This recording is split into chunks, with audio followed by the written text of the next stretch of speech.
Res ipsa loquitur, it means a thing speaks for itself. The thing speaks for itself. In certain very limited group of cases, we're going to allow the plaintiff to get the case to the jury, even though there's no evidence of negligence. All the plaintiff can prove is the event happened, I was injured. What do you have to have res ipsa loquitur? First, an event which ordinarily does not happen absent negligence. The kind of thing that won't happen unless somebody was negligent. An object falling out of the sky, an exploding bottle, a one-car accident, a foreign object left in the patient's body. Those are the common examples you see on the multi-state. The kind of event which just doesn't happen in life unless somebody was negligent. Second, more probably than not, that negligent person was the defendant. More probably than not, that negligent person was the defendant. Now, traditionally, we stated that rule, and it's still the way it's stated on the multi-state, incidentally. That is, that the instrumentality must have been under the control of the defendant. Instrumentality must have been under the exclusive control of the defendant. The defendant had the exclusive control of the instrumentality. What does that mean? It means that more likely than not, it was this defendant who was negligent. That's the test, because it's not actual control, it's kind of the right of control. It's kind of like more likely than not did this defendant have control of the instrumentality at the time of the negligence.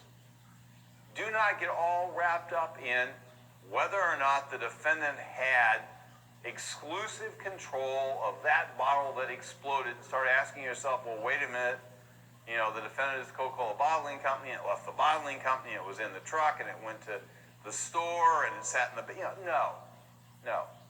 More likely than not, was it this defendant who was negligent? And then plug it in and use the magic words, the defendant had the exclusive control of the instrumentality. When it comes up, this element, it always comes up where you have two or more defendants. Where you have two or more defendants and you don't know which one was negligent. In that case, you cannot use res ipsa loquitur. Now, I know many of you are thinking, oh, wait a minute, I remember this case, Ibarra versus Spangard, first-year law school. Yep, you got the patient is put under anesthesia, is unconscious, taken into the emergency room for an appendectomy, and comes out with a paralyzed arm. And it's a horrible thing because ordinarily when you go into the hospital for an appendectomy, you do not come out with your arm paralyzed, right? Your appendectomy is down here, your arm's up here. Just doesn't ordinarily happen unless someone's negligent. But we don't know who was negligent. Was it the surgeon? Was it the anesthesiologist? Was it one of 5 nurses? Res ipsa loquitur does not apply. Say, wait a minute. I remember Ibarra versus Spangard. Plaintiff won. Right. In California, plaintiff won. Ibarra versus Spangard is a minority rule. The right answer on the bar exam where you have 2 or more defendants is plaintiff loses. That's the general rule. That's the right answer on the bar exam. Ibarra versus Spangard is why they asked the question, but it's the wrong answer. Third and final element of res ipsa loquitur, no contributory negligence by the plaintiff. No contributory negligence by the plaintiff. Again, all that's required is plaintiff's testimony. I was not contributorily negligent. The fact that the defendant claims the plaintiff was contributorily negligent is irrelevant. There must in fact have been no contributory negligence by the plaintiff, and there isn't until the jury finds there is. When they ask about this on the bar exam, what's the one question they ask about most often? What is the effect of res ipsa loquitur? What does it mean? Go back, compare to negligence per se, compare to custom. What about res ipsa loquitur? It merely creates an inference of negligence. Not a presumption of negligence, only an inference of negligence. That's a fancy way of saying that plaintiff gets the case to the jury. The defendant does not get summary judgment. The defendant does not get a directed verdict. The case goes to the jury. And the jury can find for the plaintiff or find for the defendant. Either one, it's up to the jury. Res ipsa loquitur only creates an inference of negligence. No presumption. It's not conclusive. Merely an inference which the jury can accept or reject. So, doesn't matter now. Plaintiff comes into court, says, and all three elements are met, res ipsa loquitur.